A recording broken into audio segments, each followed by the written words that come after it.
Hello, and welcome to this edition of Wisdom of the Fathers. The Catholic faith is one of rich intellectual tradition, stretching all the way back to the time of Christ. When Christ ascended into heaven, he left us a church that was in its infancy, in its self-understanding. This infancy created a need within the church for individuals to rise up and think about, pray over, and meditate upon what God was revealing.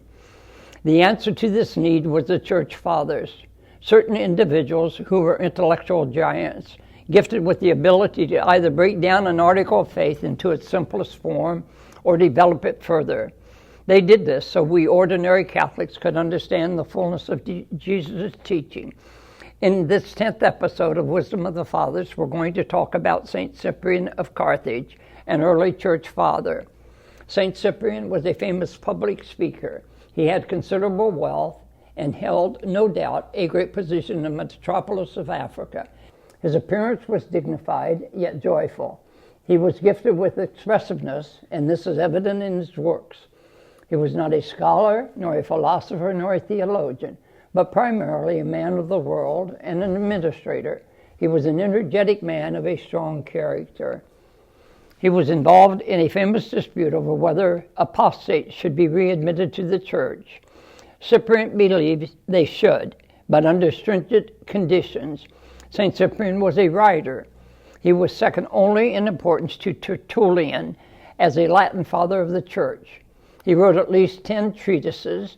For example, he wrote on the Lord's Prayer, on the unity of the church, on the lapsed, on morality, on the advantage of patience, on the dress of virgins, on the vanity of idols, on works and alms, and on the epistles. He is most often remembered for his first treatise on the church, where he enunciated the principle of the church as the indispensable ark of salvation. St. Cyprian was born in 190 AD in North Africa.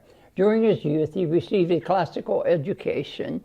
In his early adulthood, he became a leading member of a legal fraternity in Carthage. He was an orator or a pleader in the courts. He was also a teacher of rhetoric. Later in life, he converted to Christianity and was subsequently baptized. The date of his conversion is unknown, but after his baptism, about 245 to 248, he gave away a portion of his wealth to the poor of Carthage. Shortly after his baptism, Cyprian quickly rose within the ranks of the church. He was ordained a deacon and soon afterwards presbyter. And sometime between July 248 and April 249, he was chosen Bishop of Carthage. His first concern was the church's welfare, along with concomitant ridding of vices in the clergy and flock. He quickly became known outside Carthage, and soon after, bishops from other areas sought his counsel. His life as a bishop wasn't without controversy. Early in 250, the Dacian persecution began. The Emperor Decius wanted sacrifices made to him. In response, Cyprian fled. The clergy of his time took issue with his leave, but Cyprian said he had received a command from God to flee. Prior to his departure, he distributed the church treasury among all the clergy to help the poor. From his place of refuge, he ruled his flock with earnestness and zeal, using a faithful deacon as his intermediary. Cyprian then was called to convert those Christians who offered pagan sacrifices to the Roman gods. He proposed that those members who rejected Christ could come back on one condition. The condition was that they must do penance. During Cyprian's absence, he delegated his authority to 4 priests, examiners of persons, preparing for ordination to the priesthood and diaconate. But there were diabolical forces at work. The exact nature of the rascality is unknown. Cyprian then probed the situation. Two influential persons resisted his questioning, Felicissimus and the presbyter Novatus. Cyprian subsequently excommunicated them along with 6 accomplices. After the excommunication, a new schism broke out with the Roman presbyter Novatian. Another Carthaginian presbyter named Novatus, a former Felicissimus associate, later joined in the movement. Novatian taught that if Christians repented of their sin, the lapsed Christians during time of persecution could not be readmitted. St. Cyprian's response was to write a series of circular letters to the African bishops, condemning these wrongs. He later composed an entire tome on the unity of the Church.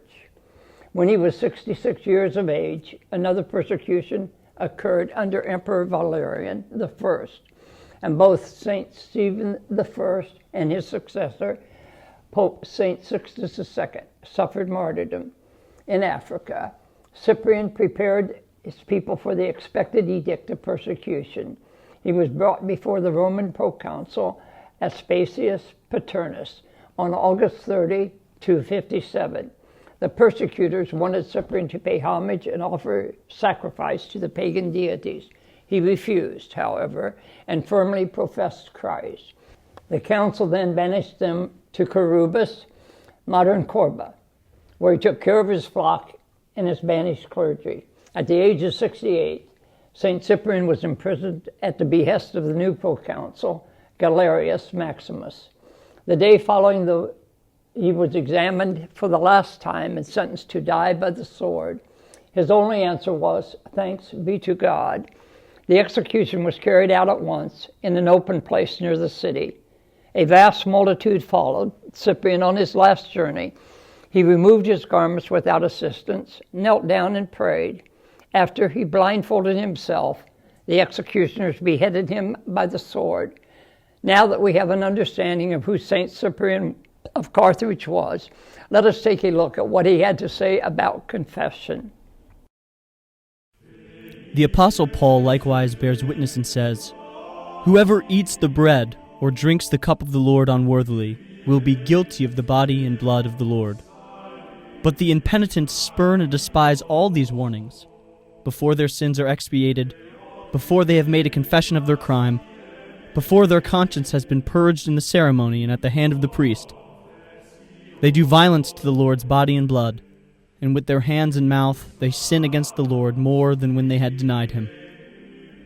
Of how much greater faith and salutary fear are they who confess their sins to the priests of God in a straightforward manner and in sorrow, making an open declaration of conscience.